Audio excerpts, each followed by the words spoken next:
It's Friday, and of course, it's for this morning. Good morning and welcome. I'm Cecilia Amogbe. It's always an interesting edition on Fridays. We're good to have you join us for another action-packed edition of sports this morning. I'm Austin Okonakwan. Okay, we get started with what is actually happening right now in Qatar. The controversy. FIFA is actually talking tough, and of course, the Amnesty International wants FIFA to actually take action. Austin? So that's it. FIFA saying the Qatar controversy isn't as serious as it is, that they have been monitoring all that is going down with stakeholders, including Amnesty International, to discuss the best way forward to achieve consistent and sustained implementation of fair working conditions on FIFA World Cup construction sites as quickly as possible. The Qatar controversy, we'll keep talking about it. Yeah, we'll just continue talking about it until we have a World Cup that will not be based on exploitation. Okay, now this weekend is the big one. The El-Classico, of course, is back. And for Gareth Bale, he believes if Real Madrid can actually win this one, they will take a step further to winning the league title. But they will also be praying that Barcelona get to lose more games. That's the only way they can win the league title this weekend. But Real Madrid players, they are not giving up on the title race. Wow, another El-Classico is here again. We just can't stop talking about Real Madrid and Barcelona. The last one, was it 4-0?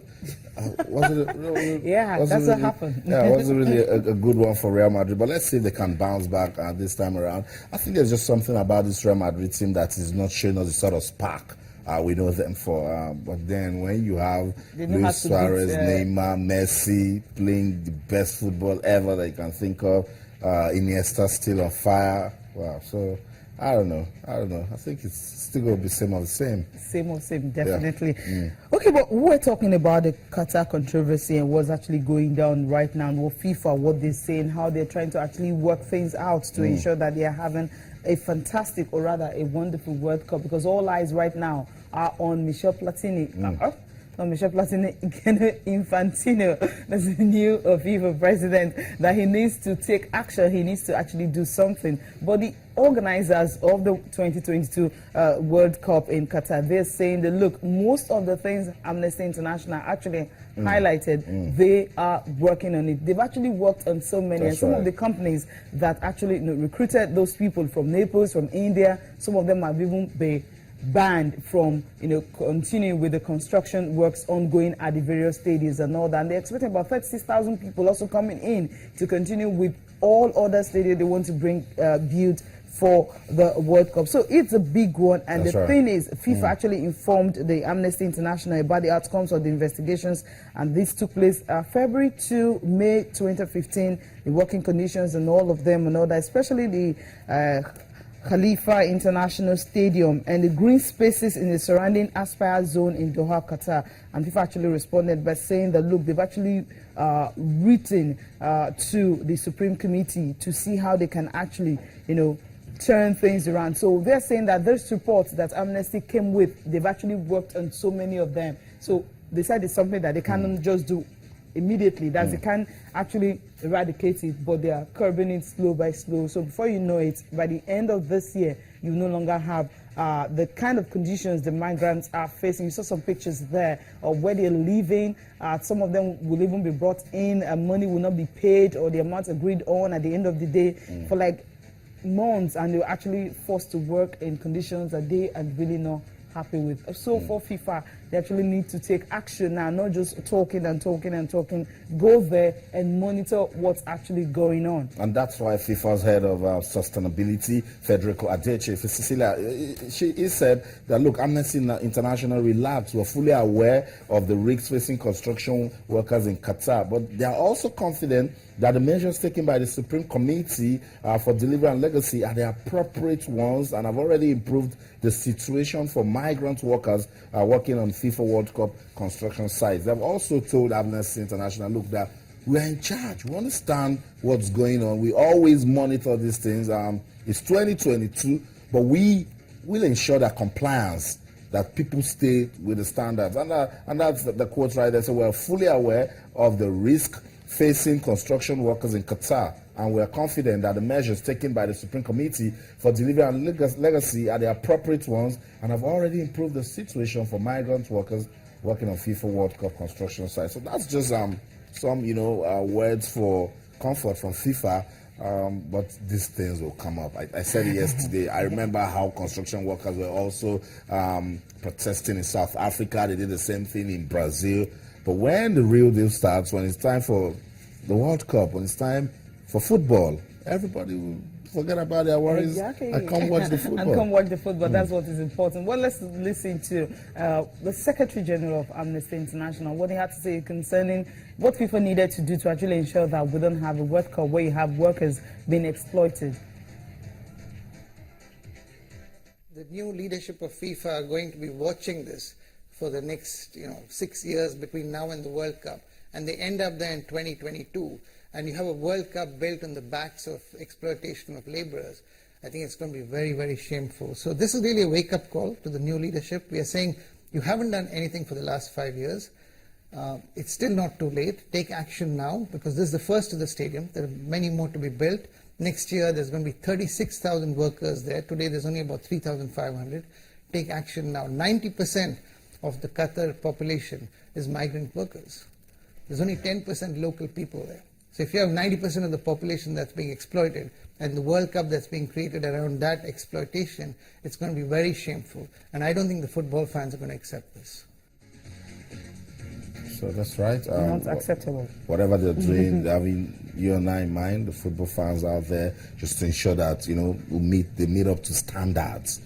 I don't know when Qatar will stop getting into these controversies for winning the bid to host the 2022 World Cup. I don't know where this is coming from. The bidding process and the situation. Yeah. When you do things right, I mean really right, you will not find loopholes. But situation whereby you're leaving some things outside, you're feeling okay, and let's just do it, then things start coming in. And that's what's actually happening to them. If only they can actually curb this, definitely you have workers who will be smiling and not working on the inhuman condition. Of course, there's also labor law that will also be breathing down on their neck.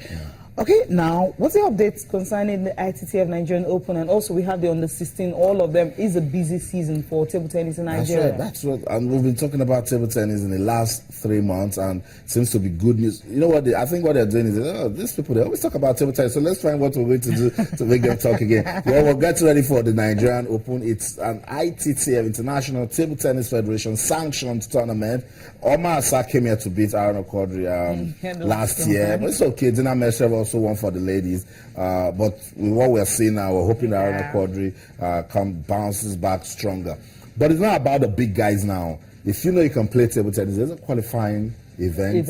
It will start tomorrow in Lagos, Saturday and Sunday. So it's a qualifying event for players that want to compete at the main event in May. And I think that's really, really cool, because it gives an opportunity for an aspiring table tennis player to go out there, see get into the main draw. Get into the main draw, play some competitive tennis. Even if you're not that good, you pitched against Omar Asa, and then you got to play an African champion. You play against Aaron. It's a lot for your career. And just take a set off him. I'm not taking maybe having an upset, but take a set off him. That's right. Alone. It's something here. Or some of our upcoming promising talents in the under 16s, under 18, they have an opportunity to go play in the qualifiers tomorrow, and then see if they can, qualify for the IWTF Nigerian Open. Good one, because that competition keeps getting better. You get to get ranking points, you get exposure, you play against international players, and again, it's competitive. So a lot of players will come out tomorrow at the Teslim Balogun Stadium to see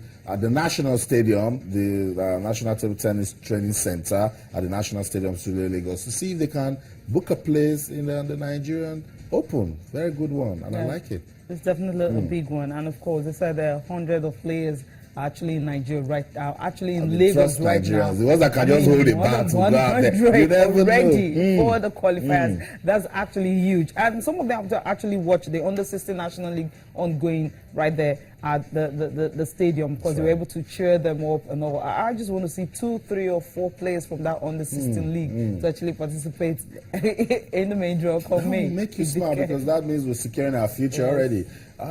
It's not about going there to win, but if you win, it's good upset, and it's good news for me also, because oddity is everything. But not taking the fact out of it that if a 16-year-old goes out there, plays against, our top players, and then gets to win. It's valuable experience for his career. Big ups to the Nigeria Table Tennis Federation. They're doing all they can to ensure that table tennis stays busy, that we talk about it. It's a busy calendar, and that's the way to go, to make sure that you keep players in check. Look at the National Under 16 League. And it's also ongoing. And for players who want to be eligible for the qualifiers, so they must be registered by their state. That's right. And of course, this must also be affiliated to the Nigerian Table Tennis Federation. Foreign-based players also are also eligible to participate, and all players must hold a current NTTF player's license, which must be produced on demand. So the hundreds of players in Lagos already, you have to be eligible, and the only way it's if you register with your state, and because your state is also affiliated to Nigerian Table Tennis Federation, also having that license, all this will definitely be put in place for these players to be able to take part in the qualifiers. The important thing is they just can't wait for May, which is the big one, the Nigerian Open. And of course, for the under 16 players, also some of them, maybe when they're able to, get into the Super 8 they're talking about, then some of them might even have a chance, to participate in the major. That's right. May will be a very serious month for table tennis. That's also the month, May 14, the Super League will start. Let's just educate our viewers on what we're doing with the National Under 16 League. They bring young players. I hear about 50 of them. Under 16, they play from now till May. 8 boys and 8 girls will come out of this process to compete at the Super League, and that one will be tougher, So you play in week 1, you accrue points, you keep it. The player with the most points, 8 boys, 8 girls, the top 8, we now go to play the Super League. We've done week 1. Abayomi and Imasha, we just can't stop talking about him right now. He won the boys category. I can't even wait to start calling him, man. He won the boys category, and then Surkat Ayila Begon won for the girls. Now they have 10 points each. That they can't take to the Super League. So they need to win week 2, win in week 3, win in week 4. Otherwise, if you're not winning, somebody is winning, gets the point, and then goes. So it's a good one for them at this stage. It's about building more skills at this stage, understanding what it means to be competitive. It's